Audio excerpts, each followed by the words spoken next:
Exodus 1, 2, Psalms 11 and 12.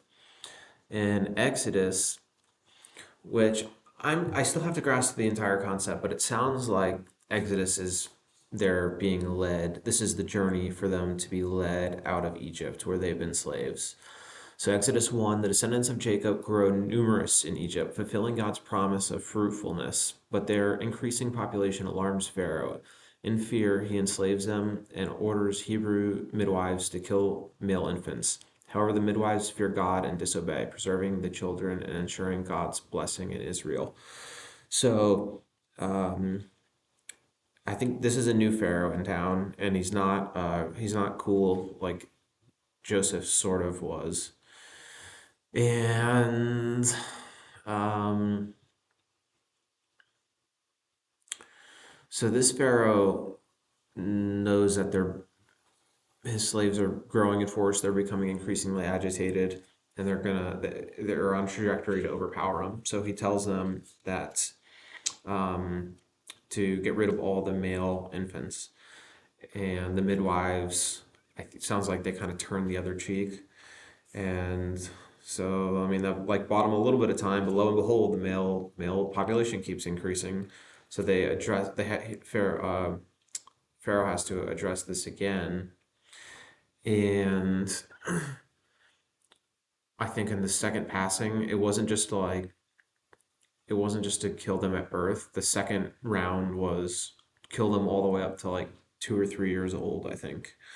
And at that point, Moses is, I want to say maybe 6 months old.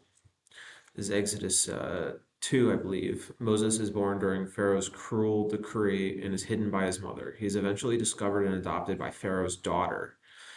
As an adult, Moses kills an Egyptian oppressor and flees to Midian, where he marries Zipporah. The chapter reveals Moses' growing sense of justice and introduces God's awareness of Israel's suffering.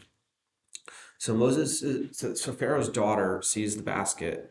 Oh, they had him thrown into the Nile, I think, all the infants. So Moses' mother, Moses was 6 months old, put him in a basket, put him near the river. And then I guess she didn't want to watch. I think Moses had an older sister who was watching, and Pharaoh's daughter came over to bathe in the river or look at herself in the reflection or whatever Pharaoh's princess daughter does. And she saw the baby and was like, "Oh wow, this is so cute." Whatever she thought, she had mercy on the baby. And then the sister comes up and I think says, "What a coincidence! I know a Hebrew mother who can take care of this child."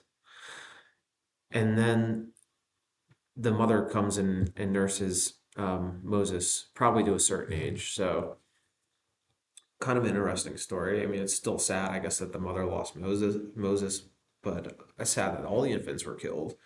But at least the mother got to nurse Moses up to a point where I guess Moses comes back with Pharaoh's daughter. So who the mother's still probably like, hey, well, this is a better scenario than anything else, and may have may have started to get an inclination that higher powers were at work at that point. Psalms of David.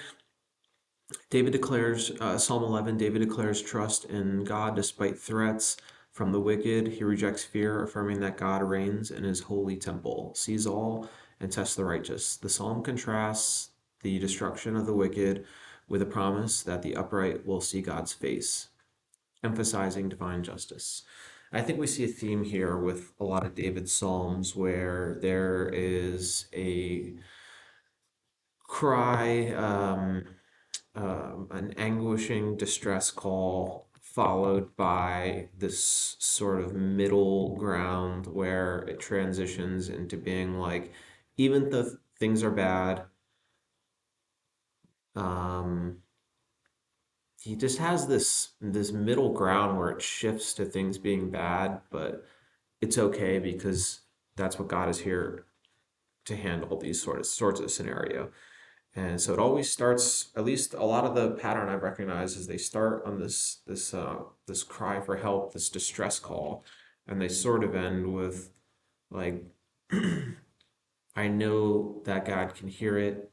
even if I don't see an immediate response or call. So he's very incredibly loyal and faithful, knowing that even if it's like a one-way communication, he knows his psalm and his message is getting out there. Psalm 12, David laments widespread deception and oppression, crying out for God to save the faithful. He contrasts the unreliable words of people with the flawless and enduring words of the Lord, reinforcing trust in God's protection and justice for the needy.